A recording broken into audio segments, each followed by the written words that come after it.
Welcome one and all to episode 56 of the Megavision Show, the companion podcast to Megavision's magazine. Today is the 18th of October 2020. I'm Graham, the production editor of Megavisions, and joining me this week we have Scotty Moe in the sky with diamonds, the managing editor for Megavisions, and we have a very special guest. We have Danny Russell, aka Caffeine Dreamer from SEGA. Woohoo! And as always, we've got a very special show for you. We'll be answering some of your burning questions. We'll be looking at our picks of the week, which include things like Yakuza 0, Bill and Ted, and we stop speaking and close our eyes while Scotty tells us all about A Quiet Place.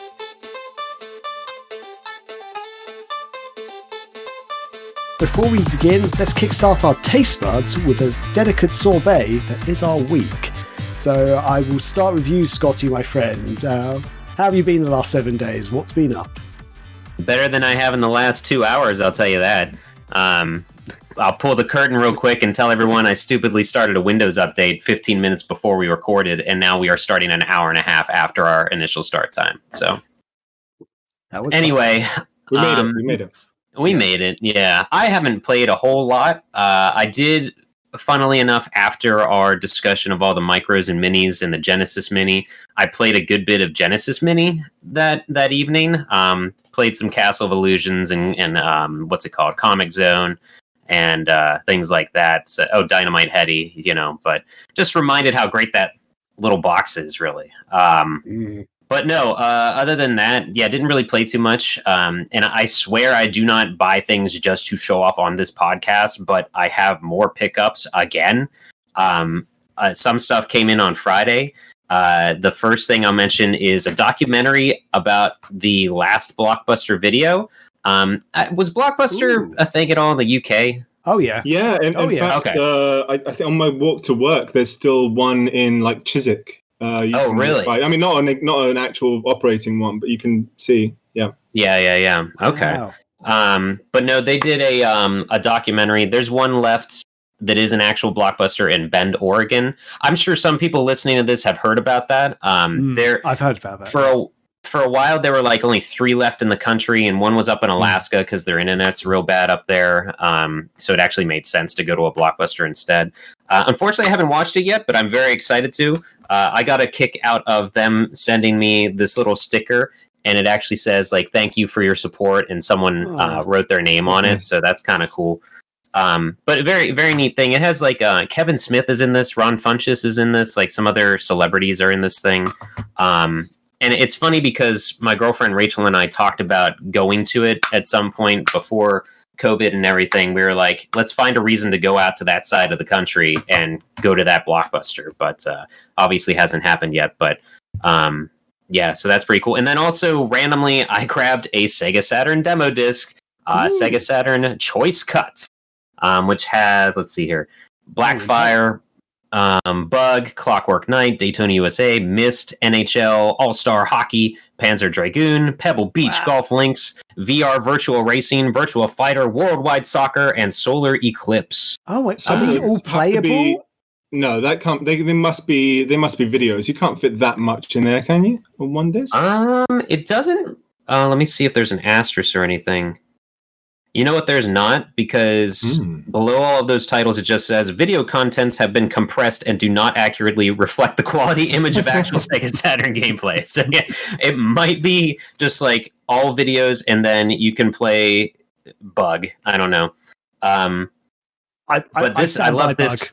It's a great game. Yeah, Bug is actually decent. I claim that it holds up, but it says here a prime selection of juicy Sega Saturn game footage just to whet your appetite. So it might honestly be all videos. So I'm sure it's still great. Worth the watch. Oh, yeah. Okay. Now that I read, it says this disc includes approximately 1 minute of game footage for each of the following titles. So it is literally just a video demo disc. So it's 10 minutes of video demos. Okay. Yeah. But no, I own a bunch, most of the demo discs on Saturn. And I think what got me into looking for this at all was everybody's trying to get the Dreamcast magazine demo discs lately, it seems. I've seen lot sales of any range of prices for just ridiculous things. And I was like, you know what? I think I own most of the Saturn demo discs, and this one I had never seen. So I was like, let me grab that and see what that is. And it was like $8, so whatever. But yeah, and I bought a bunch of horror movies. I'll just flash those real quick because it was A Quiet Place, Ernest Scared Stupid, and Trick or Treat. And we're, it's that season. So yeah, that's all I do is buy crap. I don't play anything, apparently. So that's me, though. That's nice. Okay, I'll go next. I'll lead up to Danny in a moment. But yeah, I'll go first. So again, work's just been insane. I won't go into it, but work. I saw Vin Diesel's Bloodshot yesterday, in fact, and I thought very good concept, but very flawed movie. I know it's based on a comic book. I liked it, but at the same time, I was like, I don't like this. It's hard to explain. Maybe I have to go into more detail on that another day, but it's like enjoyable. I would say if you enjoy just action movies, watch it. And if you like sort of sci-fi kind of almost superhero movies, check it out, but don't expect anything too amazing. Quite cliche in areas. A couple of good twists, though. There were a couple of good twists, which I thought, oh, okay. I also finished Armed and Dangerous, so if anyone regular listeners to the show or watchers of the show, I spoke about this a few weeks back, Xbox original or Xbox OG game called Armed and Dangerous, which is available on Game Pass, or at least you can get it on Xbox One at the moment.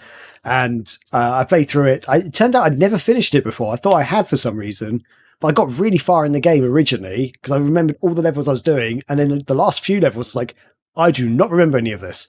And I will say the humor gets quite tiring halfway through, because I was saying last time that it's very humorous, but I did find it starting to get a bit tiring because basically all the characters are kind of just stupid, which is kind of funny at times, and then other times it's like, but I still think it's a good game. It's dated in areas, but I think it's actually a very solid shooter, and it's still fun. It's actually still really fun.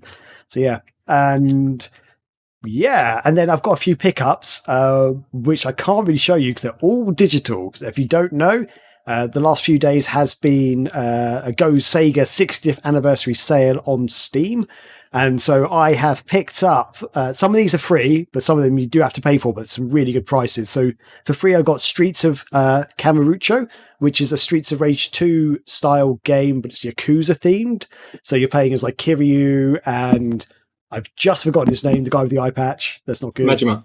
Thank you very much. But it's kind of Streets of Rage 2 style, and it looks really good. I picked there's also a secret unlockable character as well. Ooh. Excellent. I haven't played it enough. I literally opened it, saw it worked, and was like, yep, great, awesome. Picked up Alien Isolation, which is a game that I know I will never finish fully because I'm too scared to play it, but I will buy it on every system I can because I think it's so amazing. It's like one of those games that's amazing. I'm too afraid to play it. I'm too much of a chicken to play it. I played a little bit of it and got scared, so never a game, but I own it on Xbox 360, Xbox One, PC now as well. So yeah, Sonic Mania I got as well. 2 Point Hospital, because I'm still very curious to play that, even though I haven't had a chance.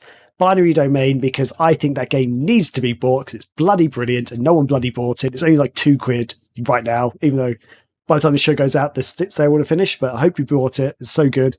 Sonic CD, because for some reason I didn't have it on my PC, but I've got it on other stuff. Sonic Generations, Warhammer 40,000 Space Marine, which I think is a criminally overlooked third-person shooter game. People think it's a bit like Gears of War, but it looks a bit like Gears of War, but it's not. The actual gameplay style is very different, and I think it's really good. I think it's got a really good storyline, and yeah, sad that it didn't do too well, but I'll definitely check it out if you can. And also Sonic and Sega All-Stars Racing. I've got it on other systems, but I thought, yeah, it's only a couple of quid. I will pick that up as well and play it on my PC. The first one? The first one. I actually have Transformed already, but I thought I think Transformed was amazing, but I feel like the first one gets overlooked quite a lot, and it's actually still a brilliant game. I love all the mini games and the way you go through the game in it. So different characters as well. Yeah, exactly. Different characters. The tracks are beautiful in it. Did you get the Metal Sonic DLC as well? I think that's only Transformed, because that comes with the Outrun track. Transformed, my bad. Yeah. Okay, yeah, I don't have it on. Yeah, I didn't see it, so I'll check it out. Yeah, no, I think I'm wrong there. Okay, that's cool. But yeah, so those are all my pickups basically, and yeah, they're all digital, so I can't show you. But yeah, lots of great deals going on. So yeah, and moving into Sega, I was as we going said to ask something real quick. Oh, on okay. Binary Domain. Mhm. Wasn't that one that had like crazy Connect stuff too? Didn't they? You could like shout orders. Yeah, you could talk to your team and Your squad or whatever. Audio orders. And things like that. Yeah, I honestly never tried that because I've got it on the Xbox 360 originally, and I finished it on the Xbox 360, but I never actually tried that, even though I use my Kinect for stuff. But yeah, it's a great game. It's so well done, so well made, and I feel just people just didn't take notice of it because again, people thought it was like a Gears of War clone, but it's not. It's so much different, and it's so so good. Far from that. So good. Yeah, some really fun characters. That French robot, good amazing. Stuff. I love him. He's so good. He's so good.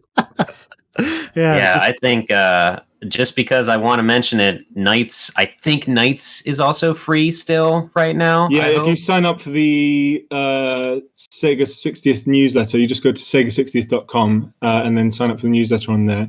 And while codes last, asterisk, you can get Nights into Dreams free, brilliant. Which includes kind of a Sega Saturn graphical mode, includes Christmas Nights as well. Like a modern interpretation of Christmas Nights. It's worth worth it. It's worth check that out.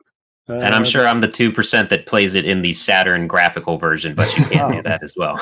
How'd you get that? Because I've actually got it on my Steam library already. How'd you get the? You have to play through. I think maybe you have to complete a run. Yeah, you might to unlock some of those features. Okay, so it's not like an extra DLC thing for it, is it?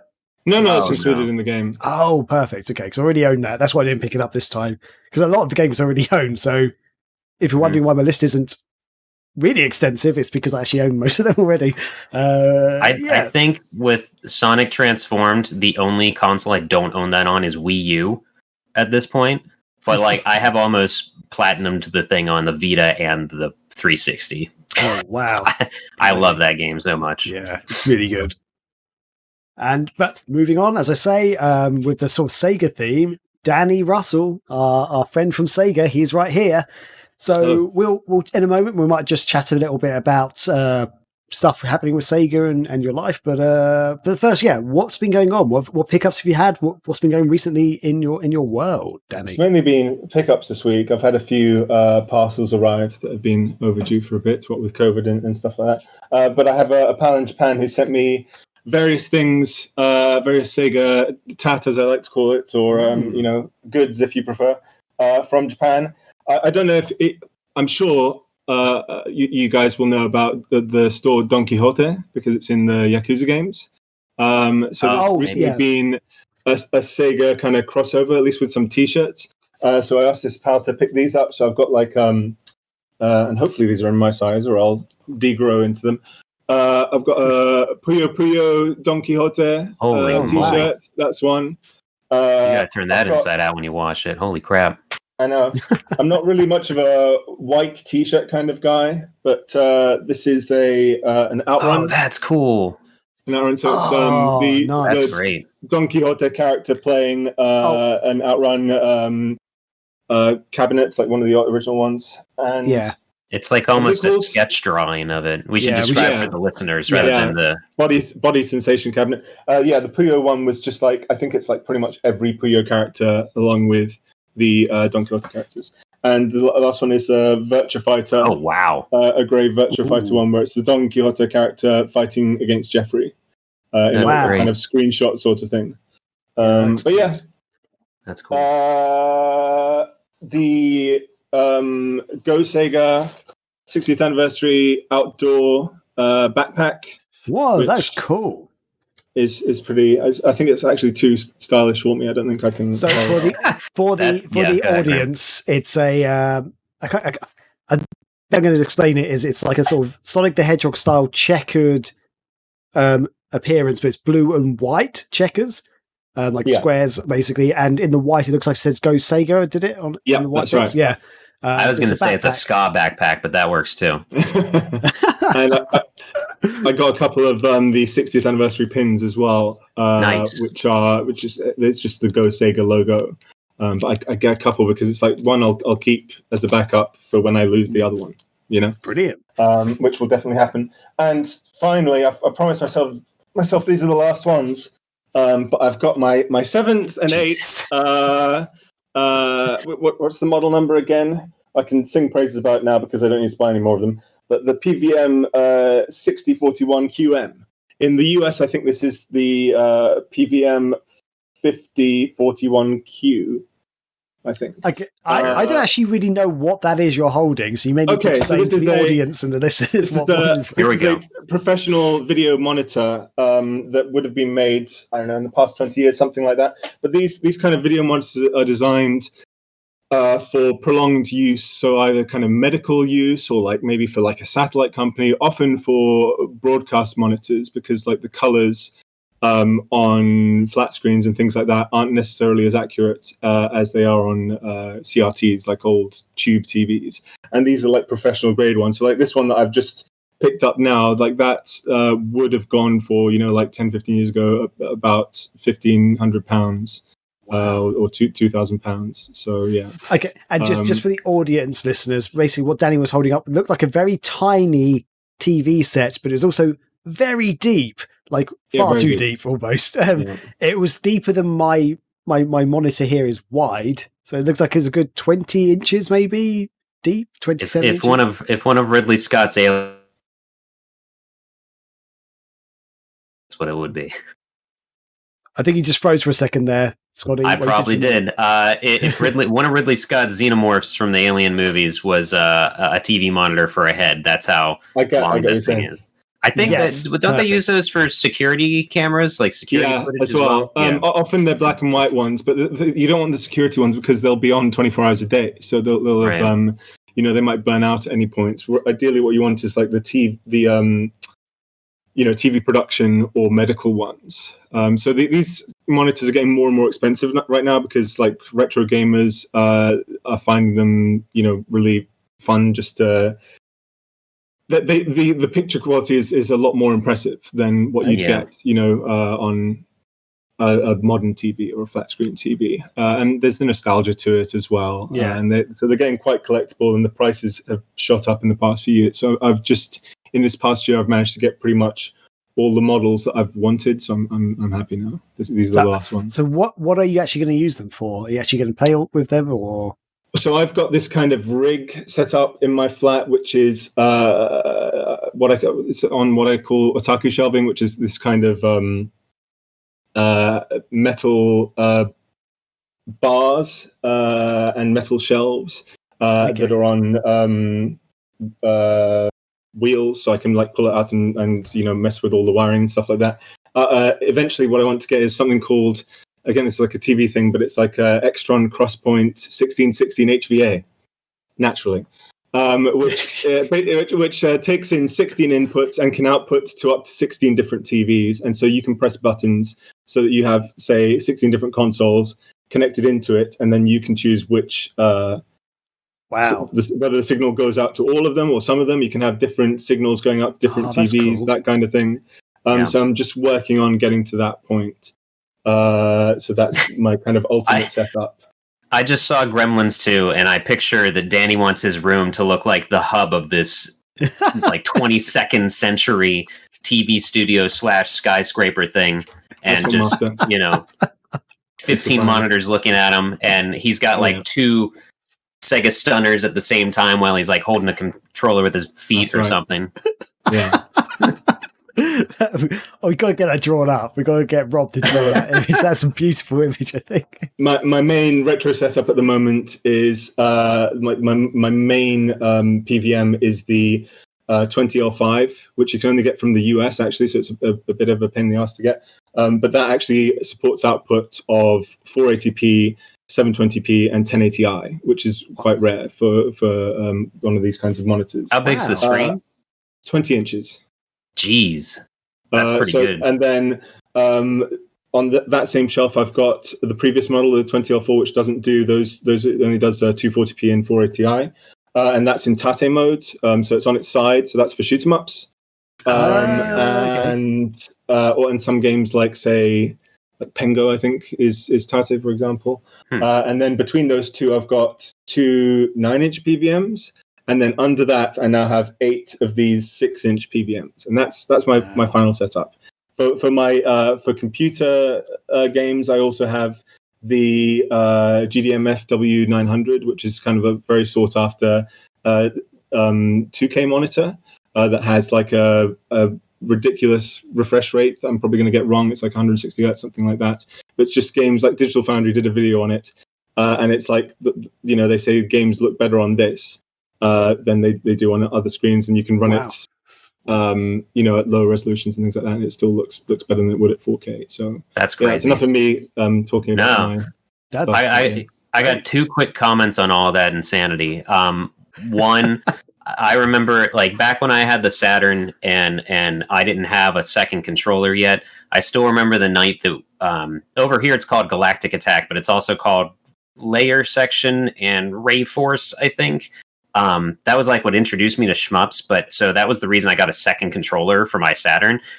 Funny enough, at Blockbuster, to tie it back to Blockbuster, but I remember in that game that you could change the viewpoint or the screen so that normally it's a up and down shmup. You could turn it sideways, but what was weird is the controls didn't like change compared to that. And I never knew this was in 96. I was like, why would you want to turn your game sideways? But years later, I know why. And the other thing I was going to say is not this place, but the last place I lived in was when I finally got rid of a tube TV because I was just tired of moving it around. But now that I'm realizing I'm more into retro stuff and like I can't play light gun games in 2020, I'm casually looking for a CRT, and that's just that's the world we're in today. Well, I'm happy to give you recommendations. Like if you've got, I know these ones are long, but if you get the slightly larger monitors, they're not quite as deep.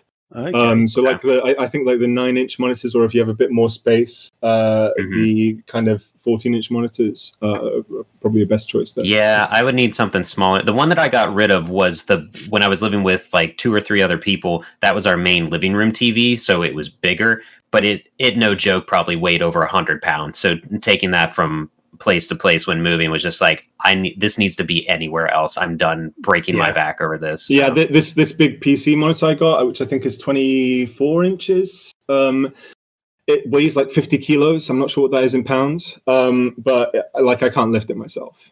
And I had it like shipped from Italy in a crate because they're so hard to come at. Wow. A crate that was made giant specifically gorilla to hold in here. Yeah. That's about 110 pounds, apparently. Okay. Wow. That's not woof. That's almost me. I don't need to carry enough. Yeah, I'm in the same boat as you, Scotty, because I obviously used to have retro game, like the systems back in the day with CRTs. I used to have bigger TVs, little like 14-inch ones, and got rid of them all. And now I'm like, why did I do that? Like obviously, I didn't get an HD TV until mostly through the 360 era. That's how much I was holding on to a tube TV at one point. Yeah, I think when Oblivion came out was when I finally upgraded to an HD so you TV. can read it. And it wasn't even a proper HDT. It was like it was all I could afford. It was still like 720p. It wasn't full HD, and that was big on its own. That's still quite chunky TV, but yeah, I wish I'd kept hold of. Unless my parents still won, like in the garage or something. I might have to go to my parents' house and see if they've got one in the garage. Because if they do, yes, that'd be something to explain to the missus. If you can do like a side-by-side comparison, though, of like don't get me wrong, the old CRTs we grew up with are still great as well. But like, if you have a little bit of money spare, like you can sometimes find a bargain with one of these TVs because people don't realize what they have, and they don't realize that these monitors would have gone for thousands of dollars or thousands of pounds before. Maybe I'll hit you up after the show, and you can sure give us some. Yeah, advice. it's a double-edged sword. I don't know if you guys have something like this, but like there's Goodwill stores and there's Salvation Army stuff. Like those are everywhere around here, and I could just as easily walk in and like buy a CRT. But the problem is like they don't have a thing there that even if I could just plug it in for a second and turn it on, but like it's the process of, okay, this one looks good for $15 and then take it home, plug it in, make sure it works. And then, it doesn't. So like, I don't know. Yeah. It's what a dumb problem, but. And the best way to come across these is if you know that like a TV studio is shutting down or something like that, or they're just upgrading all their equipment, nice. Sometimes hospitals as well. Then you can kind of jump in and just be, I'll get rid of those for you. You know, you look on Craigslist or whatever like that, and they're just giving them away because there's like, there's some old monitors here. We don't want them anymore. Okay. Some people reap quite a profit on those on eBay. Okay, awesome. So that's been our week. But Danny, as this is your first time on the Megavision show, at least since we've relaunched the Megavision show, I guess let's just have a chat. Like, do you want to introduce yourself, tell the audience exactly who you are, maybe some stuff that's going on in the world of Sega, if you can? Sure. I think that'd be great. So far away. So I'm Danny. I've been at Sega for about 4 years now. Actually, on Halloween, it'll be 4 years. I started off on the mobile team, Sega Networks, but several months back, that got absorbed into Sega America. And since then, I've just been a Sega America employee, not focusing specifically on mobile anymore, but instead focusing on all of Sega's retro IP, which is genuinely my dream job. So I can't complain. I think it's all our dream jobs. Yeah. So things I worked on previously, when I joined, I worked on the Sega Forever mobile titles. Then 2.5 years ago, maybe 2 years ago, started working on Sega Heroes. Then when Sega Heroes finished, I've gone back to the Sega Forever account, and we've made it the general Sega retro content account. So all of our legacy IP stuff is there, kind of supporting everything that's coming out, whether it's licensing or games or sales in the US or Europe.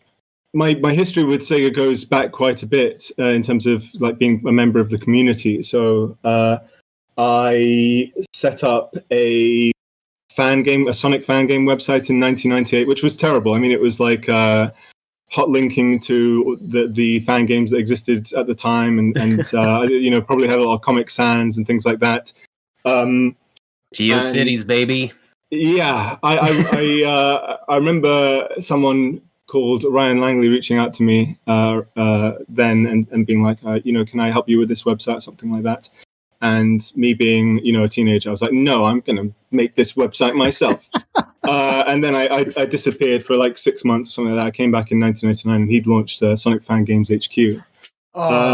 And then we had this kind of rivalry for a long time.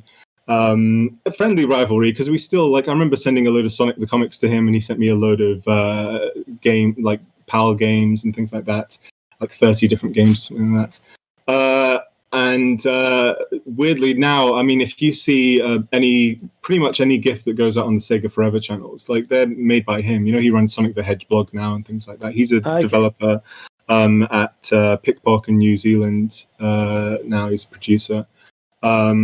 But it's kind of cool the way things have worked out. I ran other sites, in the early 2000s and things like that. But I've always been part of the Sega community and always followed it. So it's just, it's really my passion, and I'm just happy to be working on these products. And I want to celebrate them with other Sega fans and celebrate our history. And what better time than now? Yeah. So did you how did that lead you to get working for Sega officially?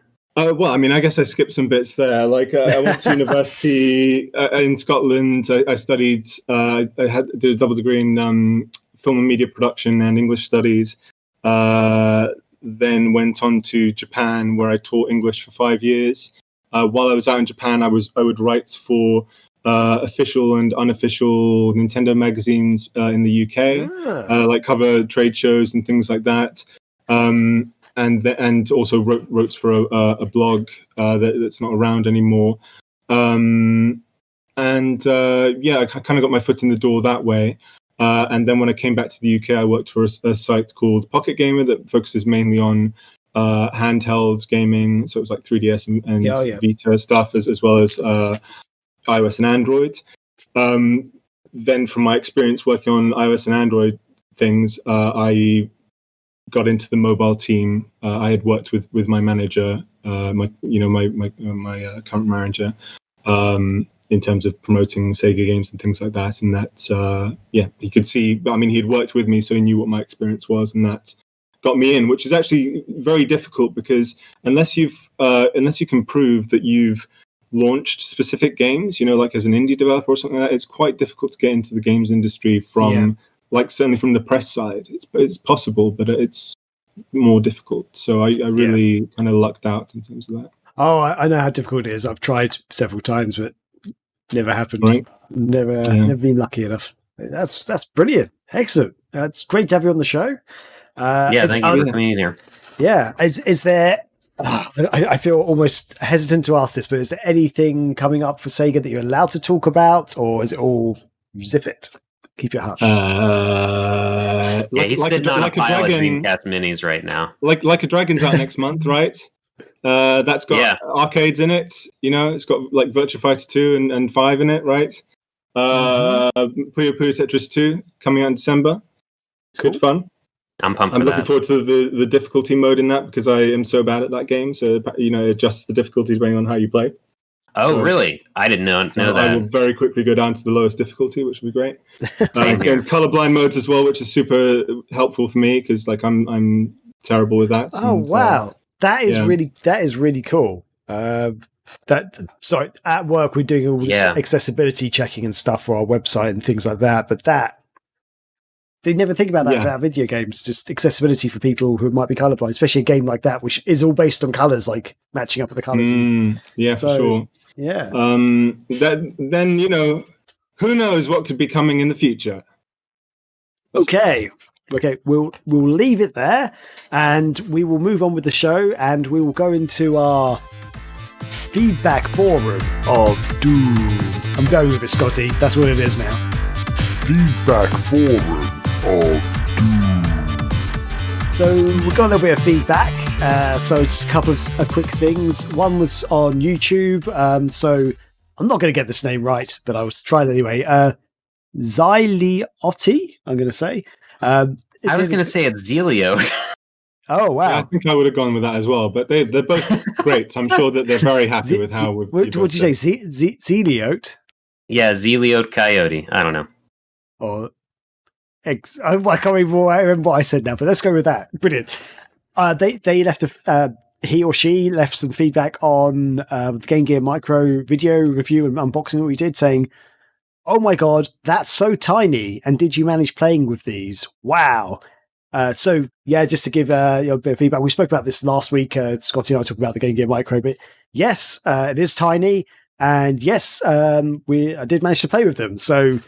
I actually do. I think Scotty was you found it quite tricky to play with them, but that's the nicest way to say it.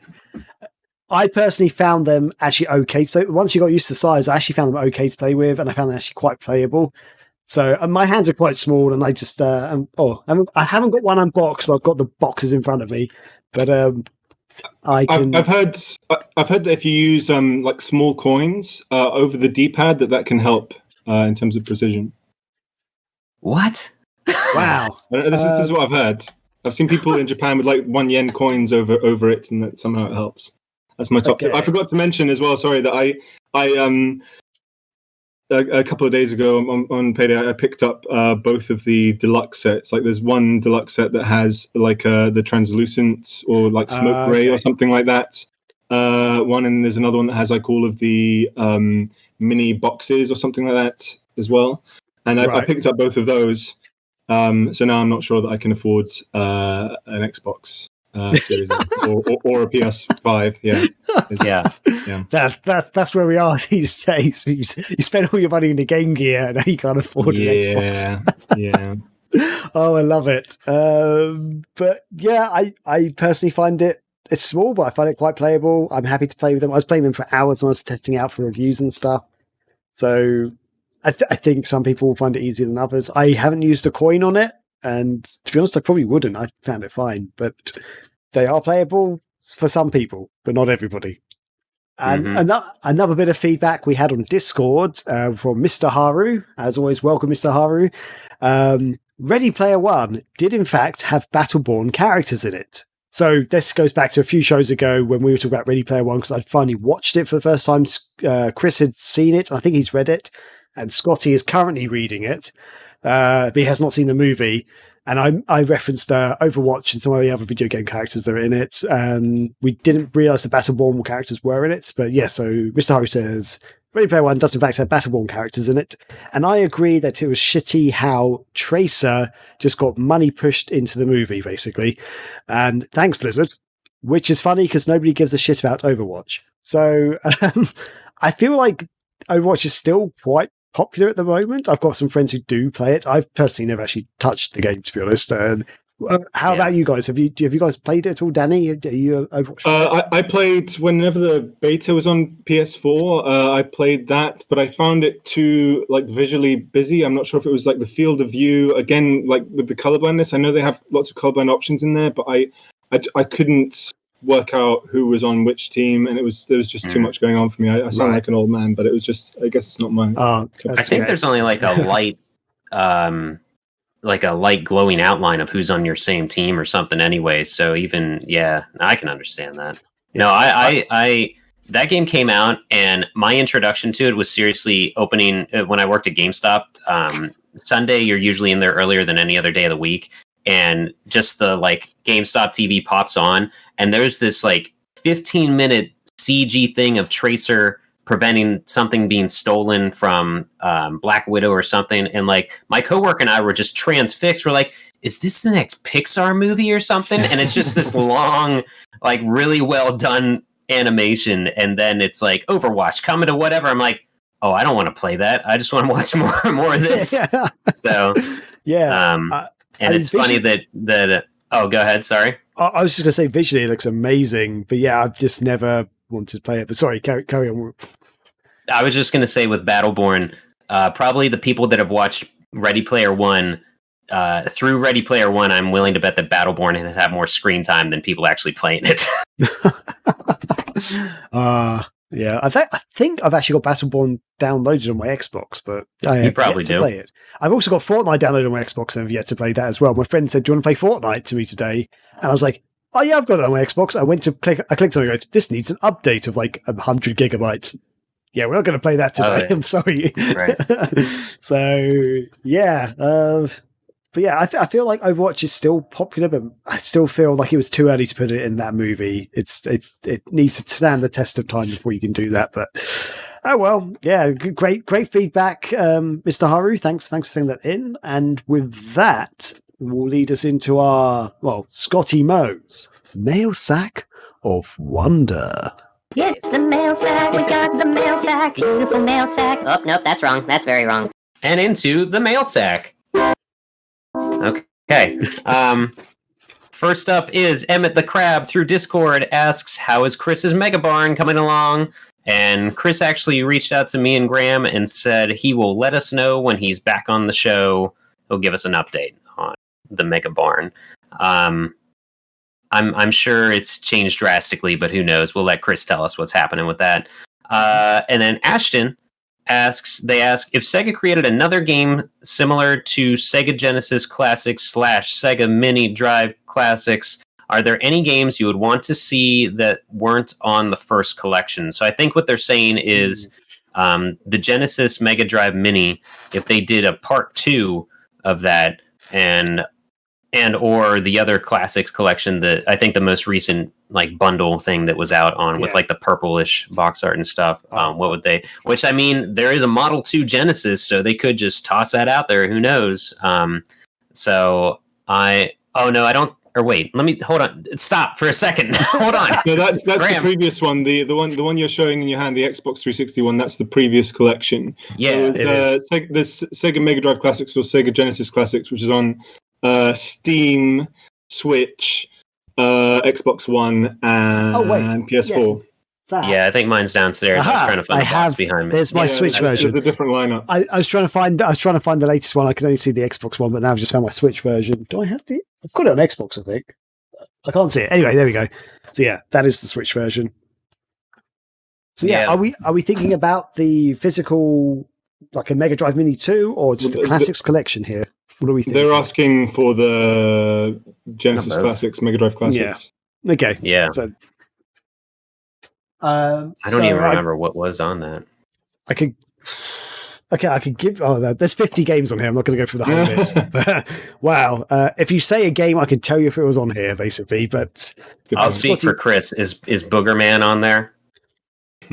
It is not on there. No, it is not. There you go. Got some Booger Man. Who developed that? Was it? I have feel no idea. I feel like it has some kind of relation with Virgin, but I'm probably wrong on that. I feel like It's got to be whoever did Earthworm Jim. Oh, Yeah, that's so what I was it's thinking. shiny. I'd be willing to bet, but I'm not sure. And Let it me- was also on the anymore. It was on the SNES as well. So Oh, was it? I'm going to use my Yeah. phone to look, so don't want to make it seem like I'm rude, but I'm afraid to open a new internet window. it was Interplay. It was Interplay Productions who did it, who developed and published it apparently. So Interesting. Yeah, I'd say personally for me, Pulse Man would be really cool because it's Japan only. I can't remember if it got a Sega channel. Oh, yeah, But, we covered that. Game Freak. Who made Okay. make Pokemon. Yeah. Just really visually, it looks amazing. Like big, chunky sprites, platformer. You know, one of the Pokemon. I can't remember the name of it now. Oh, I think it was one of the ones from Black and White. Looks. It's like a metal and bug type. I can't remember the name now. But it's a reference to the game. Ah, okay. Okay. It was released on the Wii Virtual Console as well, at least in Japan. I'm not sure about in the West. Maybe. Oh, wow. They used to have these like Hanabi special events where they'd release some Japanese games, like Japan games. But I don't know if we've released outside of that.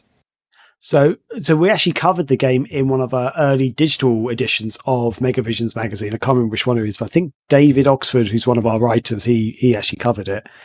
And yeah, I mean, yeah, as you say, I'm looking at the artwork and stuff. It looks really cool, very colourful, very big sprites. It looks fun. Looks really fun. Wow. Oh, it was released in '94, so it was tail end of the Genesis life cycle and everything. So that kind of makes sense. I would say it realistically, though. I would love if they put Rock and Roll Racing on there because that's a game more people need to play co-op, especially. Oh, wow. Yeah, I've never actually played That was a Blizzard game, though. So I don't know. Okay. If there's some weird licensing with that, or if they even know it exists anymore, or whatever. Because there were oddly licensed games on. Maybe not that one. I'm thinking of the Mega Drive Mini now. Shoot. Yeah, that had like some EA games and Capcom and other games, didn't it? So I don't know. See, I'm struggling because I think some of these collections, like especially like the Xbox 360 and PS3 one, and also the recent one, they've had so many great games I love on them. Good mix between them, I guess. But I personally, I would just, I know this will never happen. I'm not putting you on the spot at all, Danny, because I know you can't speak on behalf of Sega, but personally, I would love to see some 32X games on like the next one, for example. I just think something like that would be really cool to see. More people need to play Tempo. Exactly. As you mentioned the other day, one of the other shows, Tempo, great game to play. There's so many great 32X games that would be really cool to see. Next up here, lost my place. No, it's back. Zombie Hunter in the Discord asks, with Bayonetta, Joker, and Sonic as fighters in Smash, do you think they'll ever add another Sega character to the collection? And if so, who? I'll just, once again, I will scream to the heavens that it amazes me that they haven't thrown Shadow in as a what's it called? An echo character. What's up? What are they called? I thought they were called like assist trophies or something like that. I can't remember. I was thinking more like an echo character on how there's so many different. One of them has, the Minecraft Steve that just got thrown in has variations, and even something little like Young Link and Adult Link, you can switch it so that he's Shadow Link. Something it astounds me that they haven't thrown Shadow in with that way in some way, shape, or form. But of course, I'm going to say Knuckles forever. But I don't know. I think one that would be cool to really mix things up, even though he's not Sega only. Either Dynamite Heady or Ristar. Well, Ristar is Sega only, but Dynamite Heady could be really weird, throwing his head at people, and like he'd probably turn into like a Kirby type thing with all the different functions his head served in the game and stuff. Was Dynamite Heady on other consoles? I didn't realize that. Maybe not. I could be wrong. Treasure, though, rather than Sega. Oh, Developed it, Sega. Right. Okay, then my answer is Ristar. I think for me, this is going to be an obvious one, but Kiryu from the Yakuza games. I just think be so badass seeing him in there. That's it, really. I think, yeah. Danny, if you had a dream world, if personally, would you be any character you'd love to throw in there from Sega to Smash? It's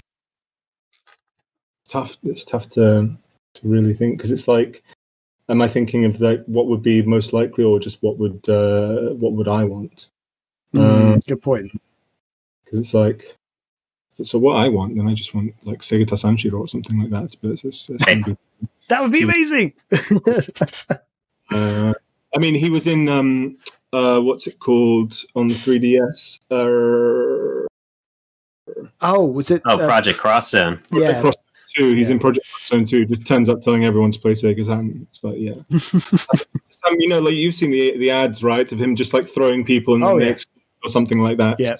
In his outfits, and he rips that off, and then he just starts throttling people. You know, that kind of thing. That would be fun. I think for any Nintendo fans, like they'll be just like, who or what is this character? Like, what is going on right now? I miss stuff like that. Like, I miss Kevin Butler for Sony and just these ridiculous spokespeople for game companies, you know? Oh, those are the days. That'd be cool. I'd love to see Vector-Man in there.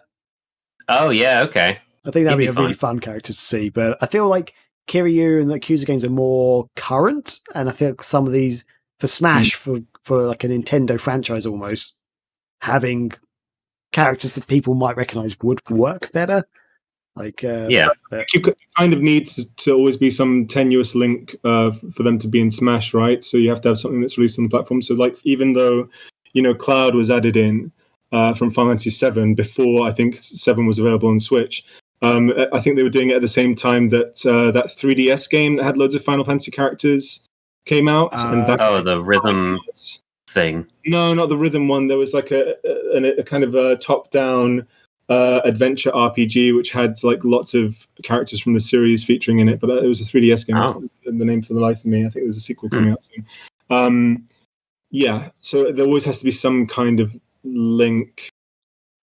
I think it would be hilarious and great, and it would just cause such an outrage if they put in either Poyo or columns blocks before there's ever anything representing Tetris as a character.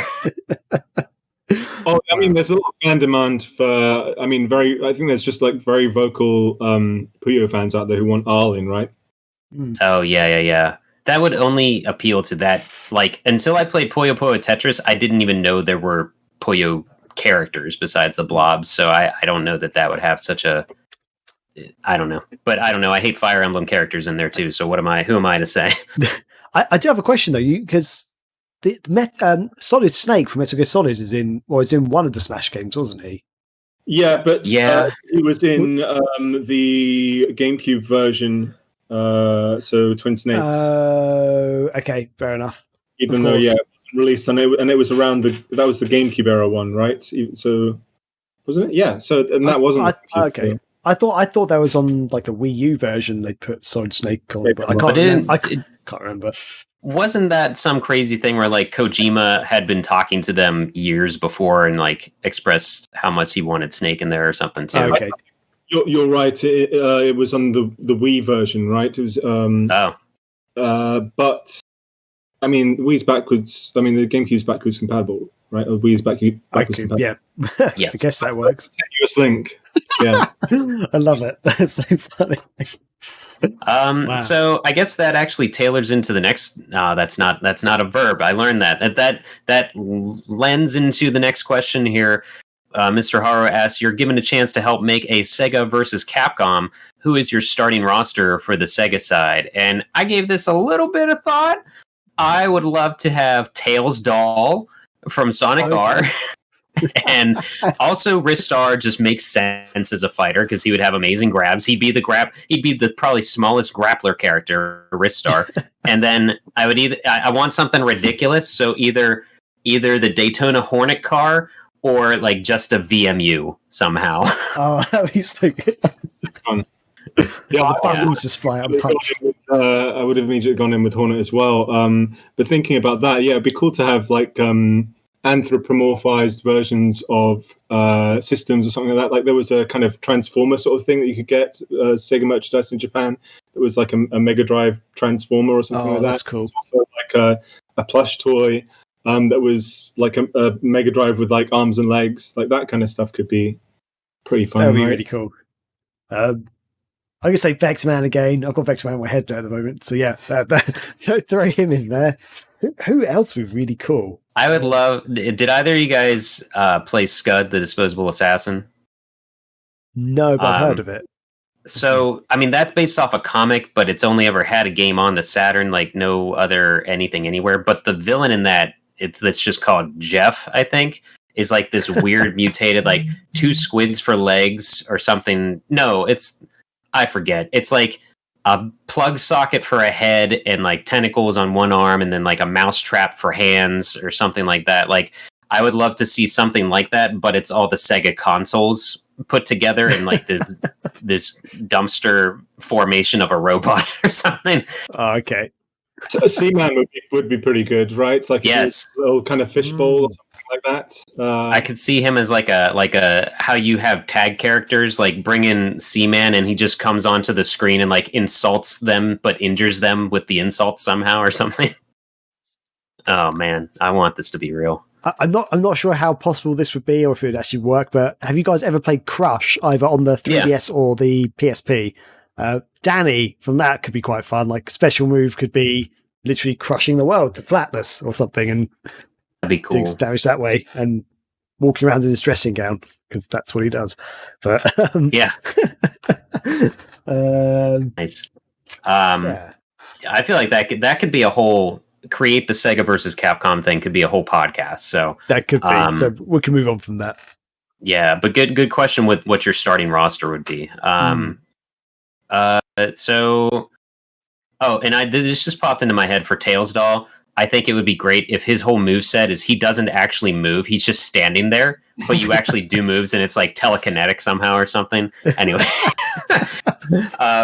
Ghostly TJ, that's TJ Katsune with the Megavision staff.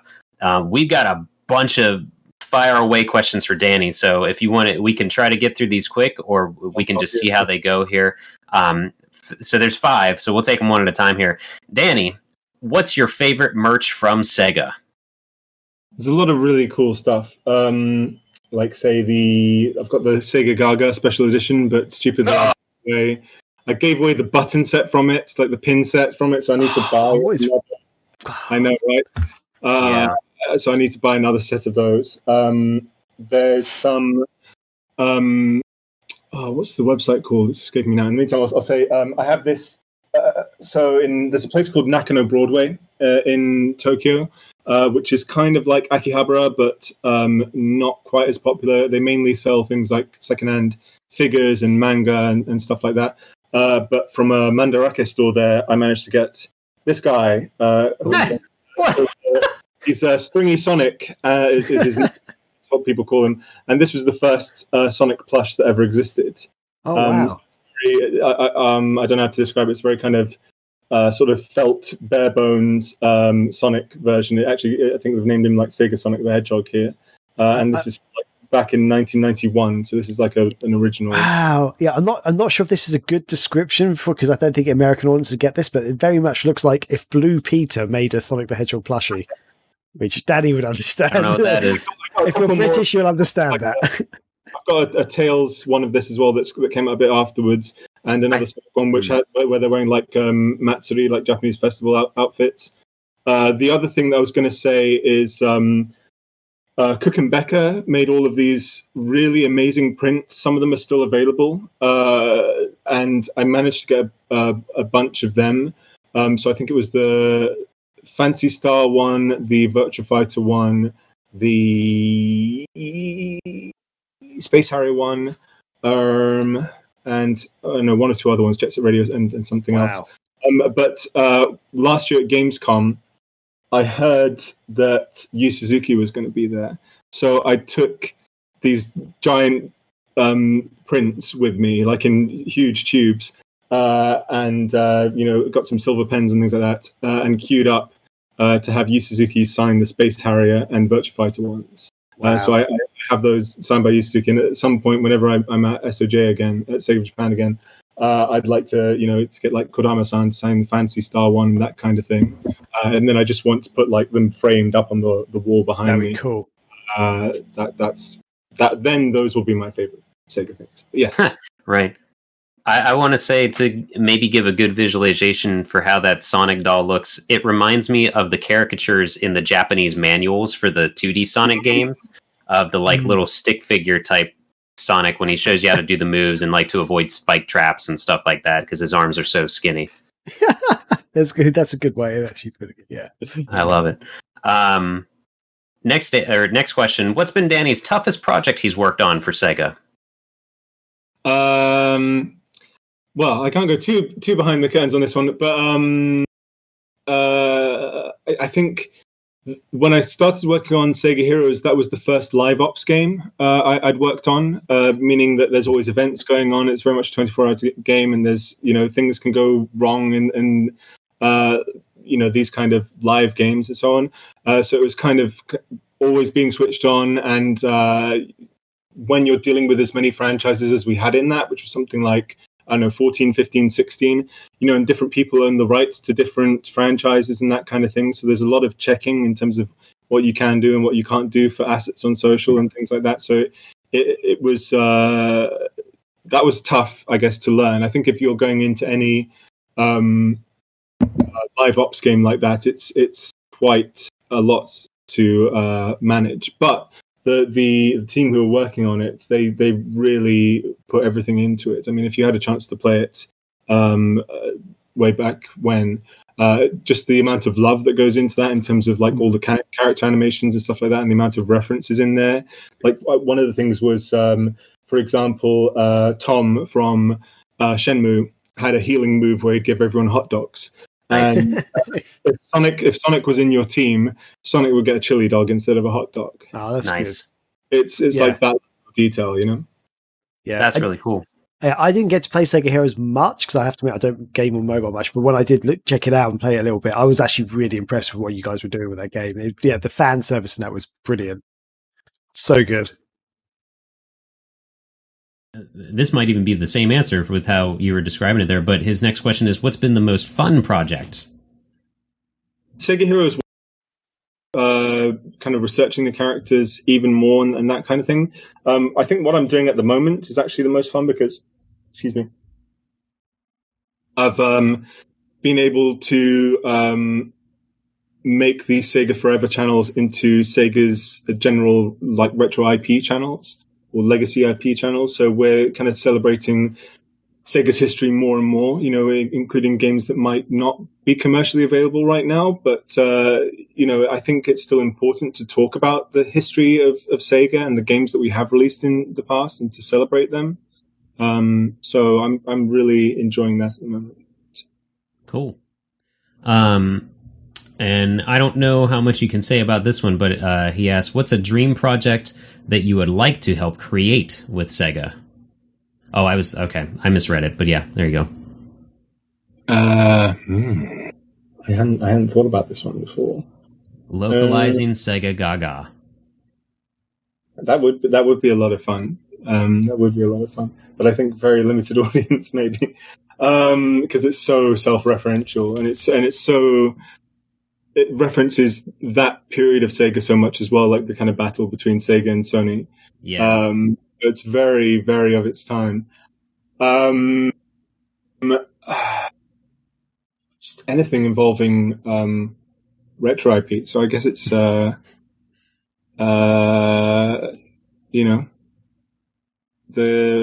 I'm doing at the moment.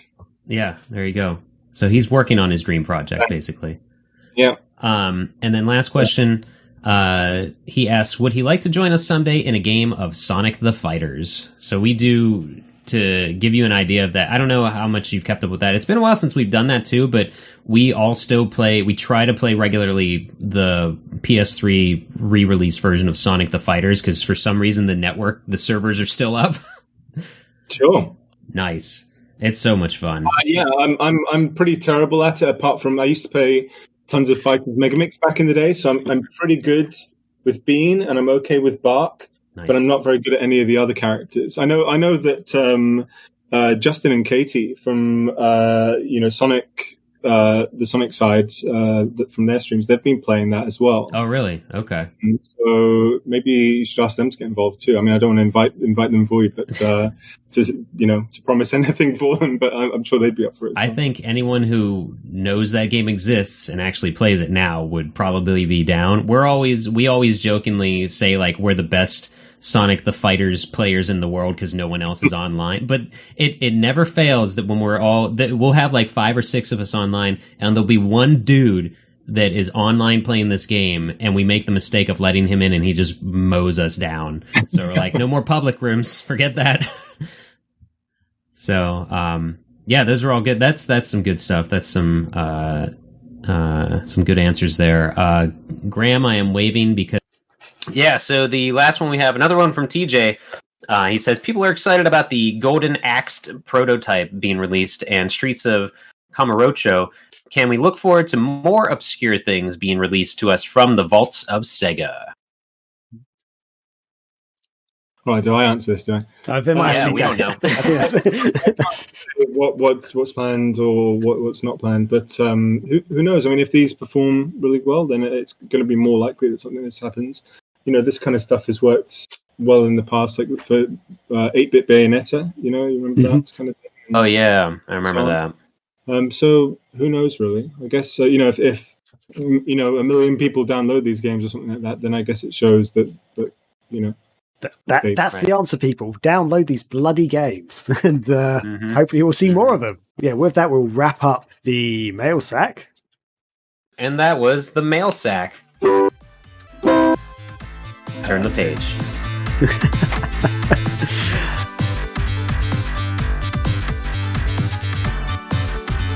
And that will move on to our picks of the week, where each week, as always, we will talk about something we've been watching, playing, doing, something in the world of entertainment that we think you guys might enjoy as well. So, not saying these are the greatest things ever, but you might have some fun with them, because we certainly have. I'll kick it off this time. So, I have been playing something. I actually downloaded this and bought it a while ago, but I just haven't got around to playing it. It is Yakuza 0 on the Xbox One. I can't claim to be a massive Yakuza fan simply because I haven't played all of them, but Yakuza 1 and Yakuza 2 are the two I finished on the PlayStation 2, and I own a load of them on the PlayStation 3, but I haven't really finished any of them, and I thought, you know what, I'm going to start playing them again, and I thought, Yakuza 0, it's the prequel, it's kind of where it all starts, so I'm going to pick that up and play it on the Xbox One, and yes, I haven't played a Yakuza in years now, and I do love the games, and it just feels really good to be back in Kiryu's smart shoes. And I'm only on to chapter 2 because I only started playing it yesterday. I played it for a good 3 or 4 hours solidly, which I haven't done for a game for a long time, actually. And so I'm loving it so far. Really good, really vibing on it. The combat is really solid, very simple, very easy to pick up. I like the different stances, like the different fighting styles, which they didn't have in the original Yakuza 1 and 2 on the PlayStation 2. And the visuals are weird to me at times because sometimes they are incredibly lifelike. So, example, one of the Yakuza bosses, I'm going to get his name wrong, so Danny, you might have to correct me on the pronunciation, but Kuze? Is that roughly right? That's close enough, yeah. Yeah, good. Yeah, so he's, I guess, an aging Yakuza. He's not super old, but you can see he's been around for a while, maybe in his 40s or 50s. And you can see he's really rugged, and he's got various sort of pock marks and sort of markings on his face and frown lines and stuff like that. And he looks super realistic. I grew up on Jackie Chan movies, and he really reminds me of a character from one of the Jackie Chan movies I used to watch. And I was like, this guy looks amazing. And then some other characters, you can see the pores in their faces, but they look so smooth. Like even Kiryu, the main guy, sometimes I'm just like, he looks too smooth almost. Yeah. So this other guy just looks so realistic though. I was fascinated. I was watching the cutscene going, that seriously looks like a person to me right now. Can I make a quick comment about that? Yeah. So you reminded me, I don't know if it was 6 or 0, but the website Giant Bomb, they were doing their quick look of it. And one of them was saying, like, it's insane to me how, because they have professional actors, in Yakuza doing mocap and stuff. Mhm. And, like, it's so good and so impressive, the tech now, that the people that are modeled after real humans look better than Kiryu, because he's just a video game character. So he doesn't have, like, the dimples, the blemishes, and whatever to, like, be modeled on. So he's too smooth because he is a created character. Meanwhile, these people that are real humans look so much better. Yeah, and that must be it then, because I was just like, this is fascinating how good this guy looks. Like, they're in the same scene together. I was like, wow. I mean, Kiryu looks bloody good, don't get me wrong, but just how lifelike the other guy looked was like, wow, that's incredible. But yeah, and I also find it very curious the way the cutscenes are done in 3 different styles, which I'm not sure if I'm a big fan of. So one of them feels very artistic. You kind of get, they're almost like a storybook style. There'll be like still images almost, or nearly still images. Like they might have a very simple animation, like someone like flicking on a lighter, like the hand will be still and then suddenly the lighter will come on and there'll be the sound of the lighter, but there's no other movement in the scene. It's like kind of almost flat, and you'll have the talking over it and like the text underneath, and players can actually skip through the text, press A and stuff and it'll skip to the next bit, which kind of works. I feel like it works really well on some like maybe older platforms or like inferior machines. Like if it was on like the 3DS, for example, I'd expect this. And then you have some other cutscenes which are essentially 3D with some movement, but they're not like super cinematic or anything. And again, like the text comes up and like it's got a big sort of black background where the text is and stuff, and the camera will change angle, but it won't really move around or pan around, and people will be talking. But it will sort of hold it on someone as they're speaking, then it might cut to the next person. And then suddenly you have the really cinematic ones, which like the camera pans around, there's loads of action and stuff. But the problem is you can be watching. I'm only like, as I say, into the second chapter, but I've seen lots of scenes and there'd be like one where it literally was cinematic action, then suddenly just cutting to them sort of standing, talking, like there's not much action. Like how Bayonetta does their cutscenes? Kind of. Those at all? Yes, kind of, yeah. And that I found it quite jarring at times, because some of it was like, I was like so intense at the start. There's some really good fight scenes and stuff at the start. I was like really into it, and suddenly it just cuts to this other slightly different style, and I'm like, oh wow. I like individually, I like the styles, but I was like so into the cinematography of the opening that it kind of felt kind of jarring. So that's I guess that's the weirdest complaint to have about a video game, but that's my one complaint of this game so far. But that all said and done, the story is excellent. It's really gripping so far. And for anyone who's not sure of it or doesn't know about it, very briefly, Kiryu is quite new to the Yakuza family, so he's quite new in the Yakuza scene. He's quite low level, and at the very, very, very start of the game, there's a cutscene where he's basically beating up a civilian for money because this person owes money to a loan shark, and you're there to get the money and give it to the loan shark. But the next day, that civilian turns up dead, and fingers point to Kiryu and the Yakuza, which makes trouble for the Yakuza because they don't want to be seen to be actually, be killing people, even though it's sort of the understood that they are a crime syndicate, but it's like on the hush hush sort of thing. So basically you got to try, you do actually soon find out Kiryu was not responsible for it, but you got to work out why you've been framed, who framed you, and all that stuff. So that's kind of the general plot of the game. I'm loving the game so far. I'm going to keep playing it. It's really good, really into it. One thing that really surprised me though, especially considering when this game was made, was the saving system. And I'm not sure if I missed something in the game early on which told you how to save the game, but I had to Google how to do it because I in my head I was just expecting the game to just save automatically as I'm going through. And then I got to the end of chapter 1 when it said, would you like to save your game now? And I was like, oh yeah, I'll save the game. And I went, wait, have I not saved the game yet? And then I was like looking at it, and I went to the option screens to see if there's a way to save the game or load the game or anything. I was like, there's no options here. So I Googled it quickly, and thank God I did, because I played on a little bit longer, and you have to go to the telephone boxes to save your game. But I just did not realize that at all. So I was like, wow, okay, brilliant. Zero is the best way to get into the series because, chronologically, it's the first, but it's also a good introduction to the humor and like how zany the series has become. Mm-hmm. It's not like it has all this kind of serious drama in terms of like how like the Yakuza families are with each other and these kinds of things, but there's also very silly stuff in there and lots of mini games and lots of side quests and that kind of stuff, which I find a lot of fun, and I also feel like it's the kind of spiritual successor to something like Shenmue as well, in terms of the combat and being so Japanese and that kind of thing. Yeah. My only comment on Yakuza is I used the Yakuza 6 tumbler glasses for the first time this past New Year's Eve that I got with that collector's edition. So good. But yeah, definitely, I think if anyone hasn't played Yakuza yet, check out Yakuza 0. It's on most modern systems, so PC, PlayStation 4, Xbox One. And we'll move on. We'll actually go to Danny next. So Danny, for the first time ever, what is your pick of the week?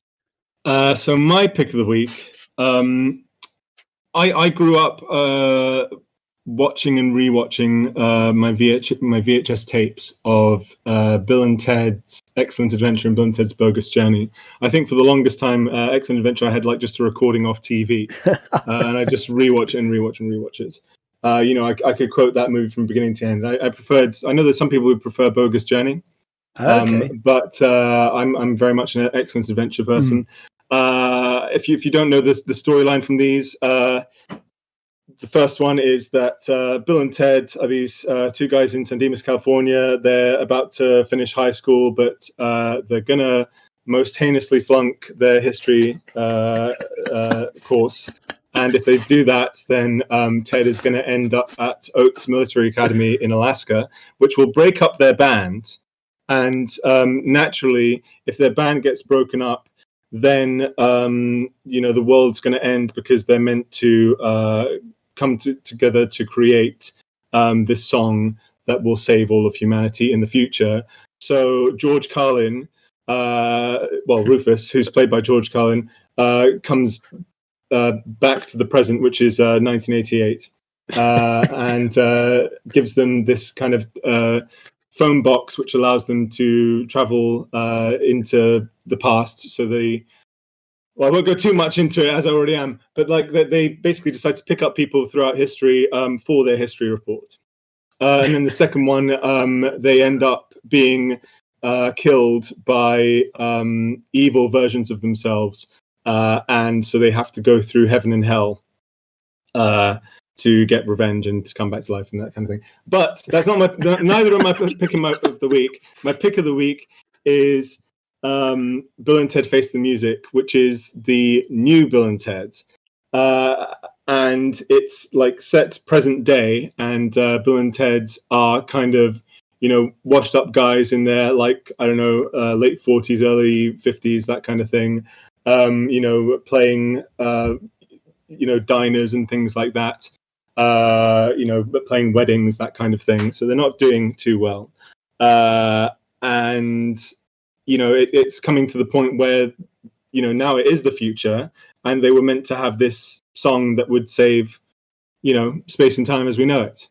And if you've seen the first two films, I mean, I wouldn't recommend going into this film without having seen the first two. If you've seen the first two and you love them as much as I do, it's like everything just really comes together. There's so many tiny references from the first two films. I mean, it's Keanu Reeves playing Ted, who's obviously way bigger now than he was back in 1988. And then you've got Alex Winter, who you might not have seen in much else. He was in like a kind of weird movie called Freaks, and he was in what's that vampire movie with Kiefer Sutherland? Lost Boys. Oh, Lost Boys. He was like one of the vampires in the background in that. But yeah, not that much otherwise. He became a director, and he's made, I think, I don't know, it was either like Led Zeppelin or something like that. He made a documentary about them, or maybe Frank Zappa or something. And he didn't do Spinal Tap, did he? No. Okay. That's more of a mockumentary as well. But he didn't start doing the documentary stuff till I think the early 2000s or something like that. He also did one about the dark web. But they both come back, and they really get back into the characters. You've got Kristen Schaal replacing like Rufus's role, and she's super funny in it.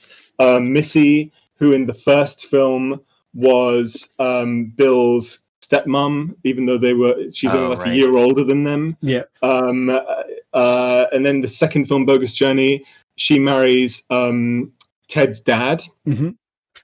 And then in this film, she's married Ted's younger brother, Deacon. And they're talking about how basically like Ted's dad has become his own son now and things like that. It's just lots of silly, funny humor, and it's just really enjoyable. You've got Kid Cudi in there as well, like with the cameo. It's just a lot of silly fun. I think it might be a bit weird if you go into it without knowing any history of Bill and Ted, but I think for the times that we're in right now, what with COVID and everything like that, it's kind of the movie the world needs. Right. And I just feel so bad for them in terms of like, very few people are going to cinemas at the moment. And, so it's been simultaneously released digitally and things like that. So you can watch it at home, but I just feel bad that they, maybe it could have done way, way, way better if everything was normal at the moment. But check it out. It's like okay. Nice. Yeah. I saw it opening night, baby. Yeah, I waited until my birthday and I saw it then. Nice. And in the cinema, like I bought it for download, but I wanted to see it on the big screen. Yeah, I'm very excited to see it. So I didn't realize it'd come out in the UK because after Scotty, you mentioned it last time on the show, I went to try and download it. It was not available in the UK. It hadn't been released yet, so it has now. Apparently, that's right. So I will hopefully by next show, I will have watched it and I can just give you a very quick update on it. But yeah, Scotty, I'll let you wax lyrical about it if you'd like. The only thing I'll say, like speaking of adventure and then Bogus Journey, I like the cinematography of Graham just dove into his floor. So I dropped a pin on the floor and I haven't got any shoes on, so I just saw where it was. I wanted to pick it up before I stood on it. Yeah, good idea. I was going to say I like the cinematography in Bogus Journey a lot. All the different colors and styles they use, but I do like Excellent Adventure as a movie more, I think, between the first two. Bogus Journey's idea of the future, like in terms of like that opening sequence and so on, how it almost looks like felt that they're wearing and things like that. That's a really 90s idea of the future. Yeah, like super exaggerated, but it's I mean, but it's great because it's everything else at that point thought the future was all chrome encrusted, so seeing something else was cool. Yeah, the third movie is awesome. I no spoilers, but I enjoyed another cameo that happened in that a lot. And I'm surprised you didn't mention the like assassin robot, because I mentioned him and how he basically is if a PS5 was a person. That's the assassin robot. I just felt awkward about it because I felt like they were being a bit mean to I didn't like the character, but at the same time they were being like overtly mean to the character. So I just thought that stuff was a bit odd.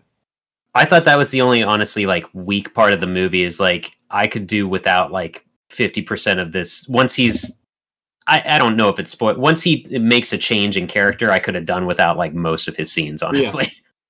So, but no, it is a good time. It is definitely what 2020 needed as a movie, so to speak. For sure. Okay, yeah, so. I'm very curious about some of the characters you just mentioned, so give it a watch and let you know. But so, Scotty, what has been your pick of the week?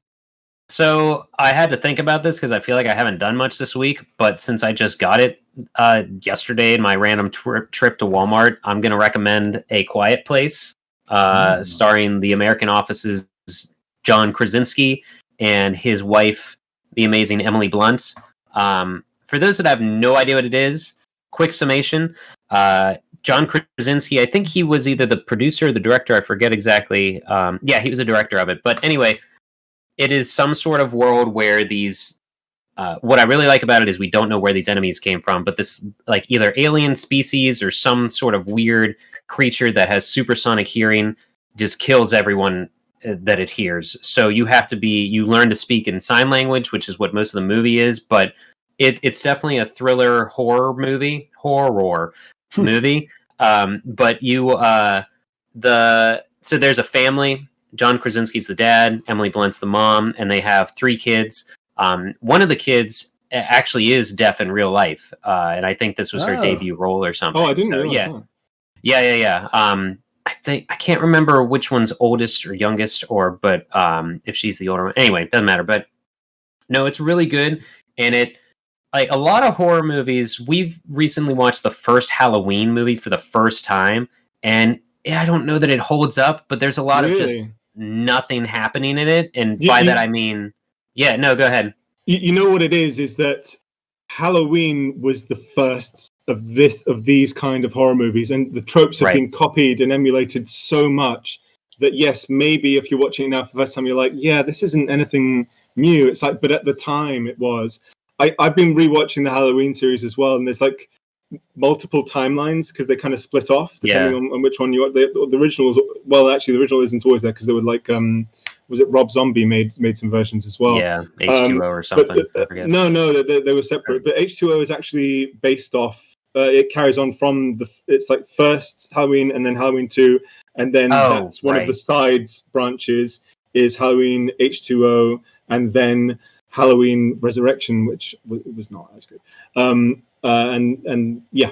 then there's also the one that was released, I think it was last year, which is a direct sequel to the original Halloween as well, which is like whatever 30 or 40 years later or something like that. Yes, 78 or 79 or something. Yeah. So, and I've only seen H2O and the most recent one randomly. That's it. Okay. I think H2O was it was the first time I'd seen it, and it was better than I was expecting. You know, it's just kind of a schlocky horror sort of thing, that's like a bit of silly fun.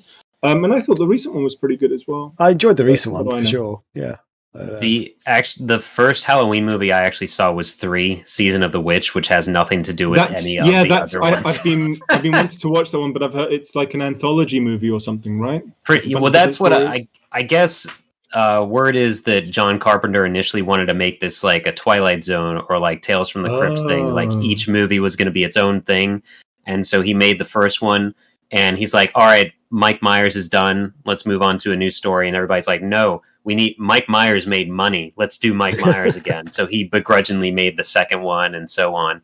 But no, we definitely understand why this is a legendary movie, the first Halloween, but there's just so much that doesn't happen and the space is not filled with that much. But A Quiet Place does that really well because you will literally die if you do make sounds. But there are other stuff and they fill it in with like flashbacks here and there and stuff like that. So I really, really liked this.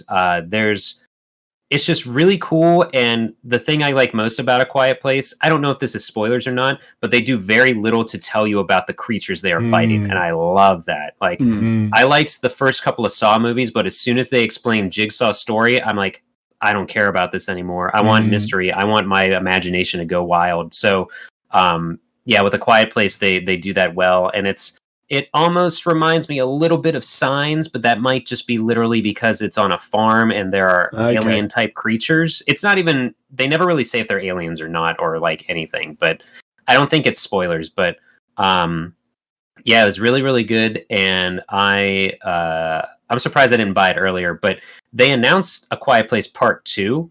And then it was slated to come out in like March or April. So with COVID, they just nixed the theater release. And I think they're just waiting to figure something out, which probably it's still going to be a digital release at this point, guys. You should probably just get your completed movie out there.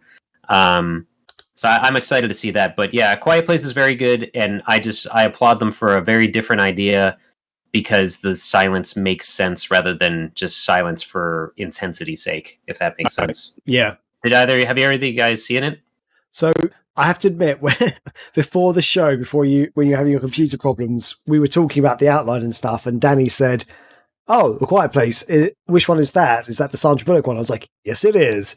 I got that completely confused with Bird Box. Yeah, I was saying I got them confused as well. Like I saw A Quiet Place at the cinema maybe a couple of years ago, whenever it came out, and I went in knowing pretty much nothing.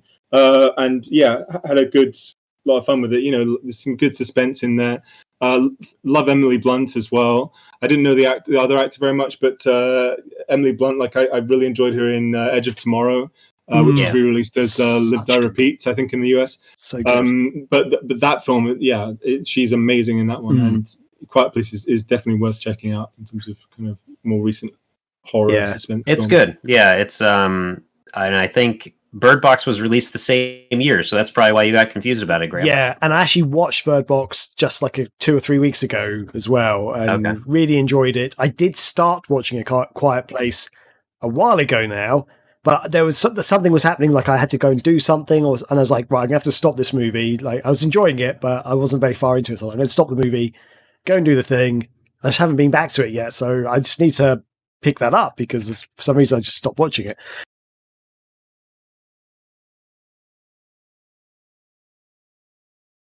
So, A Quiet Place. What do you think of it?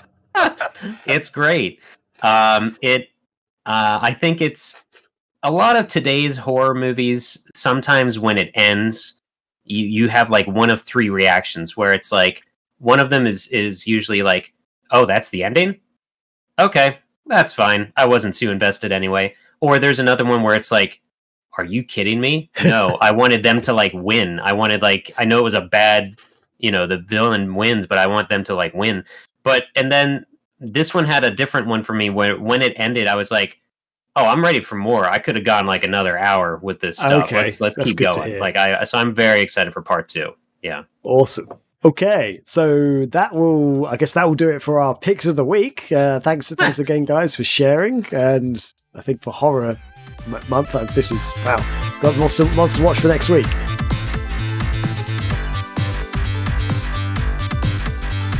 That brings us on to our feature discussion of the week. And as always, we're mixing it up and we're bringing something new. Now, this is a bit of a trial run. We've never done this one before. I have actually done it on another podcast show that I used to do, which finished ages ago. So I've stolen it. And to be honest, it was my idea anyway. But it kind of worked for them. So we're going to give it a try here. It may not work. It may fail. But let's go. Just mail the idea to yourself and it'll be yours and legal. Of course. Excellent. And I've just pulled out my headset again. 1 second. Oh, wow. That's annoying. Gosh. Bloopers. Sorry, someone say something? Okay, I can hear you. Good. Okay. Excellent. Great. So yeah, the feature is instant reactions. And essentially, it's just for a bit of fun. We're going to take it in turns to read out the name of a game or movie or TV show or something in the world of entertainment. And we're going to see what the instant reactions is for the other two people. Yes, I have chosen The Third Birthday. What? BFP. Correct. Both correct. I have literally no idea what that is. What? Well, but tell me what you think that game is then, if you have no idea don't look it up. Just tell me what The Third Birthday could be about. Well, first, is it a game or a movie or something? It's a video game. It's a video game. It's about a toddler enjoying the third birthday. Is it a platformer or something? Or yeah, everything. Everything you've said is 100% correct. Really? What? No, not at all. This is why I picked it, because the name does nothing. It was a PSP game. It's the third Parasite Eve game. Oh, okay. Yeah. So Danny knew. Yeah, I played this, I guess, whenever it was being shown at Tokyo Game Show. And that's actually all I've played of it. It was really good and amazing graphics for the PSP. I recommend honestly downloading it and playing it through your Vita or the TV or something, because it's one of those games that will have you using the fishhook maneuver on your PSP. Oh, wow. So okay. You don't need to play the other two games to have any idea what's going on in this one, though. It's okay. Yeah. If anything, you'll confuse yourself more by trying to connect them. So that was fun. So Graham, your reaction was great. Okay. Yeah. Okay. So did that work? Is that right? I think that works. Yeah. All right. I feel like mine's going to be disappointment. So my one is going to be Billy Hatcher and the Giant Egg. Yep, there's not going to mini be games, anything Future on the Rocket. farm this way. So Oh, he yeah. has to sit on an egg and take the place of the mother hen to save the village. Danny, what was your reaction?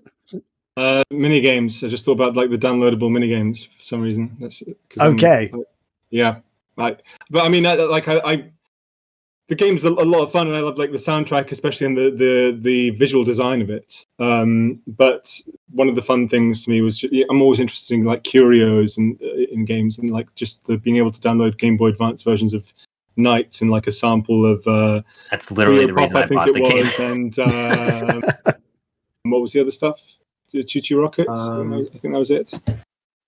I said that mine was Billy Hatcher has to sit on the egg to save the village because the mother hen cannot.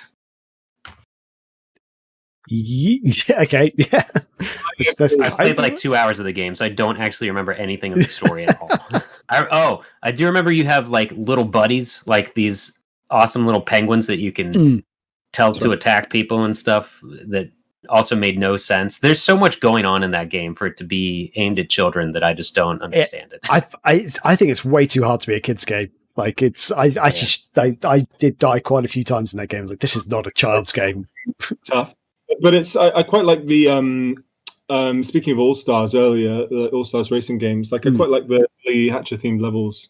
They're brilliant. Yeah, that's cool. so much fun. There was also European PC release. If you're into that kind of thing. Okay. PC. I don't know if it would still be compatible these days, but It's weird.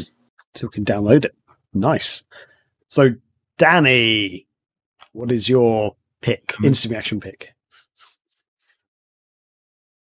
Katamari Damacy. Yeah, the cats are here, and you've got to run them over. Shapes everywhere. That's all I can think of. That's all I know it, Scotty. Oh, Huh? Do you not know it, Scotty? Oh, no, I do. But I'm just making crap up. Cause the first thing that comes to mind always with that game is how I accidentally beat it and didn't, like, I was hanging out in a buddy's dorm room and just playing something while he was on his computer doing something else. And then suddenly the credits were rolling. I was like, I'm sorry, I think I just beat your game before you. It's not a long game, the first one. wow. I think, was it on the PSP or I think you remember playing on a handheld? Oh, it's been on everything almost. It was a Vita launch, and there was a PSP one as well. Yes, It might have been the Vita actually, but I vaguely remember. I think I played it on the Vita actually, and I'd seen it before and stuff. Like, but I'd never played it. I was playing on the Vita. I was just like, just like you just said, Scotty. I had no idea what was happening except for shapes everywhere. Shapes were like things were attaching to me. I'm like, I don't understand bright colors. What's going on? It's a great game. It's a great series. We actually just got the Switch version of it too. Yeah. The remake is, well, I don't know if it's a remake or more report, but yeah, that's great to pick up on Switch. It's not too expensive from what I recall as well. We didn't get it. That's I think the first time it's been released in Europe is on the Switch. The original game didn't come out in Europe. We Love or We Heart Katamari was the first one that came out in Europe. I actually okay. from the US, just because Edge magazine in the UK used to rave about it. So I just was like, I have to get this. Yeah. For me, the soundtrack is the thing that's amazing. Yeah. Keita Takahashi, who developed the first one, I don't think he was involved in any of the other ones, but I still think, I mean, the second game adds a lot of kind of very specific requests that I'm not sure I find as fun. I prefer just kind of getting as big as possible, but some of the later games make it so that you can get so big that you're like, picking up worlds and like the universe like that. Yeah. So that's a lot of fun. I think if you had to pick up one, it's probably the PS3 one, which was like all of the a kind of best of version. Yeah. It's Katamari Forever, I think, right? I think. Yep. I just looked at it on my shelf. Yeah, that one's it's basically greatest hits of Katamari. 361 would be good too. Beautiful Katamari. Wow, that one was difficult. I remember some difficult levels in the 360 version, though. All good though. All fun stuff. My a great memory with that game is my girlfriend had never played any of them, and she's an animal lover. And when there were levels, every time she'd roll up an animal like a dog, cat, cow, whatever, she'd just be like, "I'm sorry." So you're essentially killing them. They're fine. You just hit a wall and they spin off and they get back. They're good. Wow. Such a good game. Brilliant. So my second one now? Yeah, go for your second one. Let's go round again. All right, my second thing is the video game Dinosaurs for Hire. No, not a game. Nothing, just silence. Great game. I don't know that one. Well, what would you think it is if someone said like Dinosaurs for Hire? Yeah. For some reason, I'm just picturing driving dinosaurs around. I like that you get inside a dinosaur and you go around like that. Like maybe a crazy taxi, but you're riding dinosaurs? I'm thinking the mechanics would be a bit more like Octodad. You'd just be inside either in the costume or in some kind of mechanical dinosaur, and you hire it out and then you just I picture a brontosaurus's neck just knocking over buildings and stuff. Then okay, well this sounds better than the actual game now. So Graham, what's your you don't like Dinosaurs for Hire? What my reaction was not a game. I might correct me if I'm wrong. That was the game you mentioned. Was it last week or the week before? Yep. In our game that we were playing, because that game wasn't released in the UK, Danny, just so you know. And we were doing a Guess the Game basically last time, and that came up, and I was just like, I've never heard of this thing, and it's like, God damn it, it's not even released over here. So that was my bad. What was it released on, and what is it? It's a Genesis game. I unfortunately don't have the box, but it's basically Contra style, where you can play as one of 3 dinosaurs, and you have different guns and stuff. It's based off a comic book actually that was very short lived and probably could have been a TV show, but. That sounds like a very 90s TV show. But it was released on the Mega Drive in Brazil, was it? Or something? Yeah. Yeah. When I was looking it up, and I was like, oh, no, this has definitely got a UK release, because all I saw was cover art that said Genesis and another one that said Mega Drive. So I'm like, I bet Graham loves this game too. He's probably played it, and it's not even released in your guys' place. Oh, dear. That was my bad. Yep. So my second guess... Well, not second guess, second game is Mass Effect 3. No one likes it. That's my gut reaction. Femshep. There we go. Femshep, okay. Yeah. So, have either of you actually played it then? Or, like, Scotty, have you played it? Nah, I haven't dove into that series at all, but I remember that the box art involving a femshep was a big deal, and that everyone in the world hated the ending. Basically, yeah. So I can't believe neither of you actually played it. Wow. They released a DLC, right? That semi-fixed the ending or something. Right. Free DLC. I'll explain what the ending is, because it's been out for a few years, and the whole point of Mass Effect when they first started making it was that your decisions in the very first game would affect the outcome of the final game. So decisions you made in the first one affected Mass Effect 2, which then would affect Mass Effect 3, and it really worked up until a point. And then, because basically when Mass Effect 3 came out, it was originally going to be all on Xbox 360. Then BioWare was bought out by EA. And then EA said, no, put them on the other consoles as well, basically. So they started doing that. Apparently this is what I've heard, the development time sort of got crunched and stuff. But so some of the decisions you made in the first 2 games do come into Mass Effect 3. And then when you get to the very end of the game, where all these decisions you're making, good and bad and neutral and whatever, come to a head, it's like, you can choose option 1, 2, or 3. Would you like to save the world, or would you like to do this? It's basically so everything I've just decided for the whole game doesn't matter, because I can choose my ending, basically. And it's just for God's sake, that's such a disappointment, because I was being really careful about who to save and who to not save, and because they're especially the first 2 games, there's characters you save which do change events in the game and stuff, and it's really cool the way it works out. And then by Mass Effect 3, it's just everything else, and all the decisions I've made is just not worth it. And it's just such a waste of time almost. And just the whole game of Mass Effect 3 was fine, but compared to Mass Effect 2, it was nowhere near as good. So, I did start playing it. But my problem with some of these games is that I want, at least I'm not as bad as I used to be, but I want to get all the achievements and things like that. So I'd like read up ahead of time and try and figure out the best way to play through things to get everything, which I realize is probably not the most fun way. The most fun way would be just play through it and then replay and figure out what else you need to do. But I think I just tired myself out so much. I only got to the point where like you finish like the first planet or whatever it is, and then you have the option of going to 2 different places, and it's like that's where I stopped. Like I have every intention of playing through them all at some point, and I think there's rumors of like whether there might be like a remastered version coming out. I don't know whether there's any truth to that at all. That wouldn't surprise me. I do still want to play through.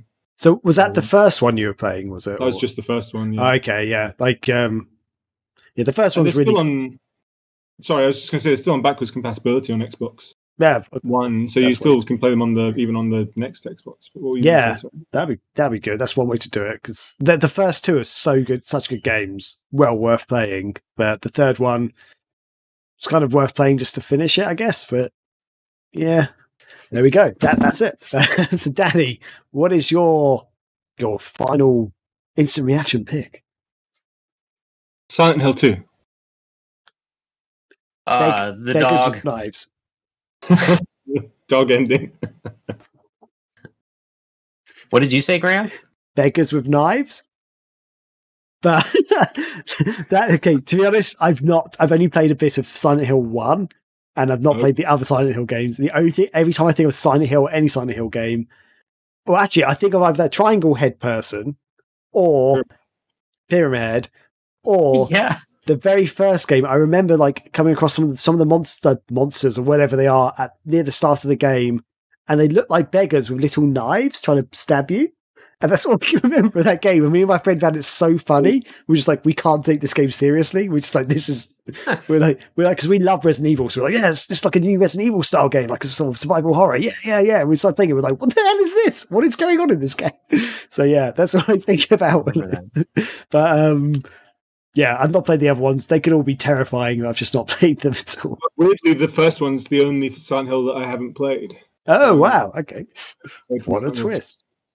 I've seen the movie with Sean Bean in, if that's any help. That's good. I think the first 2/3 of that is good, and then there's this bit where I don't know, they put someone on a fire or something like that, and then it's just all schlocky horror, like really grotesque, which is not what Silent Hill's about. I mean, obviously it's an element of it, but it's like, and they explain the movie to you as well. It's like there's a point where they go through a door or something like that, and then they just basically explain it to you rather than having you work it out yourself. And I don't remember that, but yeah, it's been a while. I remember the burning bit. Are you saying about the dog, Scotty? I have not finished Silent Hill 2, but I do remember that there is a dog ending. Actually, the only one I did ever complete was the first game, and I think I got the alien ending for that. That series is great. It's had its ups and downs for sure. Yeah, there's like 9 endings or something to the first or second game. Yeah, but one of the endings of the second game is everything in Silent Hill is basically like a carnival ride, and it's being controlled by the Shiba Inu dog behind a bunch of monitors. Yeah. The soundtrack and just the sound design in that is amazing. Like all from Akira Yamaoka, who then, he was only working on the sound for the first 2 games, but then from I think 3 and 4, he was the producer. He became the actual producer. Oh, okay. And yeah, Pyramid Head is just amazing in terms of design and so on. I really want to. Later tonight, I'm playing Dead by Daylight with friends, and I really want to pick up the Silent Hill pack because it's got. I didn't even know that was a thing. That's cool. So nice. I think it's got like a Silent Hill 2 based level as well. But yeah, it's 2 is easily the best in the series. I don't think there's any. There's in Bomberman, Super Bomberman R on the Switch and Xbox One and PS4, you can play as Pyramid Head in it. Oh, wow. Okay. Very strange because Bomberman is now owned by Konami. So there's like Castlevania characters and a bunch of shmup characters, and for whatever reason, Pyramid Head is in there, and he actually has like an instant kill move. It's weird. So that will do it for the feature this week, I guess.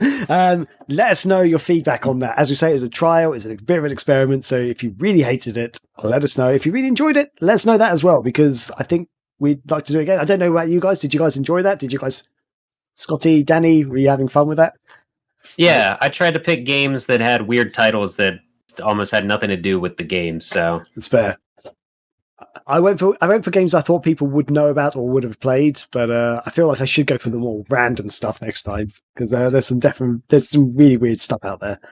So, I think I chose some of my favorite games just for an excuse to talk about them. there you go. That's another way to do it. But yeah, let us know what the audience, what you thought, but that will do it for that feature, and also do it for the show this week. So. Once again, Danny, thanks for coming on. Thanks for joining us. You're always welcome here. And is there anything you want to shout out about? Any announcements you want to make, or at the moment, one of the main things I'm working on is building up the Sega Forever channels. We post pretty much daily about various retro-related Sega stuff. So please check out Sega Forever on Twitter, Facebook, Instagram, YouTube, where we have kind of history videos, and we're pushing out a lot more of those in the coming couple of months. And we have a Discord as well. Discord. Is there a private Snapchat at all as well? That's premium feature. You have to pay me directly. Brilliant. Awesome. And Scotty, have we got any site announcements or magazine announcements to throw out there? not really. Just keep an eye on our feeds and stuff for what we're going to be doing for Extra Life Day. Since we already streamed the marathon, we got to do some other stuff. Awesome. Brilliant stuff. Oh, yeah, and again, thanks, Danny, for joining us for the marathon. That was really awesome when you jumped in. And Oh, yeah. Yeah. Oh, God. You saw the worst parts of it. Quite Thank funny, you. yeah. At the very start when nothing was working, and at the very end where things were still breaking slowly. And that will do it for the show this week. So thanks again, Danny. Thanks, Scotty. Thanks for listening. Thanks for watching. And catch you all later and be excellent to each other.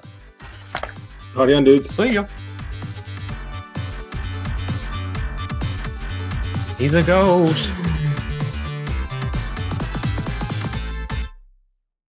How's your audio, Graham?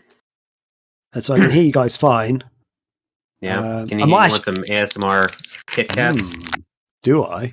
You need, Graham, you need to send Scotty some British Kit Kats, okay? Because my word, Sure. when I was over there Oh, and I yeah? tried the Twixes and the Kit Kats out there, it's like I've tasted better cardboard. I find that in most countries I go to with chocolate, like Australia, I'm like, Australia annoys me. Well- They have so much more dairy milk chocolate than us, different types, but it's never as good as ours. I'm like, what is going on here? You use corn syrup in so much stuff instead of sugar. That's what it is. I mean, in Japan, Kit Kat is basically a food group. Yeah. And they don't believe, like when I was teaching there and living there, they didn't believe that it was British. Really? I didn't even know that. I'd buy the British versions of the Kit Kats, like the mint flavor ones that we get over here and stuff like that, and take it out to them and blow their minds. Wow. The phrase Kitsu is like to do with luckiness and stuff like that. So it's like that's why it's so associated. And it's every 2 to 3 months they'll have a new limited time flavor. Yeah.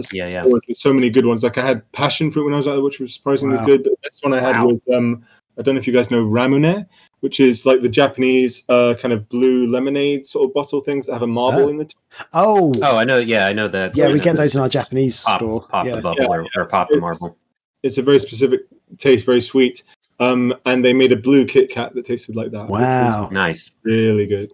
Their green That's tea weird. one was really good out there in Japan. I Yeah, love the that's green a dominant one. That's one that you can't get it everywhere, but you can get it like at touristy places, like at airports. You tea. can Right, get it.